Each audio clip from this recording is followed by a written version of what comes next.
About a month ago, I was on your website. I was sort of just discovering your website, and I saw this vortex of attraction.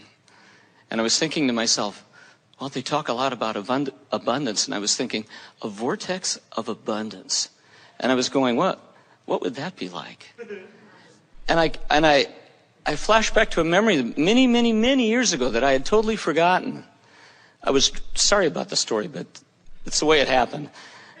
I was driving through the mountains of southern Utah, and I came out of the pine trees, and all of a sudden, this whole side of this mountain was this full of flowers. It was this blue, incredible, intense blue. And I was so astonished, it was like the largest bouquet I'd ever seen my whole life. And I pulled the car over, and I got out of the car, and I was looking at the side of this mountain, and I was going, my God, that's the most flowers I've ever seen my whole life. And then I turned around and I realized that I was standing in a valley. And the other side of the valley had these flowers in it. And I began to look down the valley, and the entire valley was covered in these flowers. And I really got it.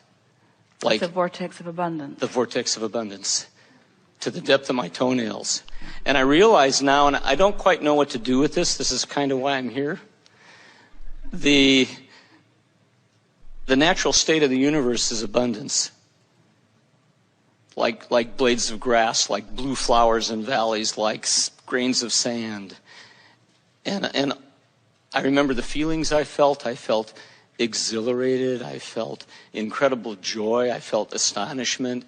These were the feelings that I had. And I've been sort of recreating that and kind of dwelling in that place lately, but I don't know if I just sit there in it or what to do with it. You're doing exactly what we were talking about earlier. You're finding the feeling place of the vortex. In other words, you can't necessarily see it or hear it or smell it or taste it or touch it, but you're feeling it. And the descriptive words that you were offering, the emotional descriptive words, they are perfect. That's the way, by having little respites where you do that, you're tuning yourself to that frequency. And as you do that, when you asked the question just now before your wonderful story about this vortex of abundance, I wonder what that feels like. Abundance of all things wanted, abundance of clarity, abundance of eagerness, abundance of vitality, abundance of beauty, abundance of a feeling of well-being, abundance of love, abundance of appreciation, abundance of dollars, abundance of the means to do whatever you want, abundance of people who are uplifted by you, abundance of people who are uplifters to you, abundance of all things wanted, abundance of music, abundance of good feelings in your body, abundance of ideas, abundance of eagerness, abundance of life flowing through you, abundance of clarity, abundance of paintings, abundance of ideas, abundance of new technology, abundance of new people discovering your brilliance. There is no ending to the abundance that flows. Once you get hold of it, like you've got hold of it, and you're wise enough to just keep it mostly active within you, there's no ending to it. Life will show it to you, but you will feel it before you see it. And that's what your message to all of us is about. Thank you. Yes, indeed. Thank you very much.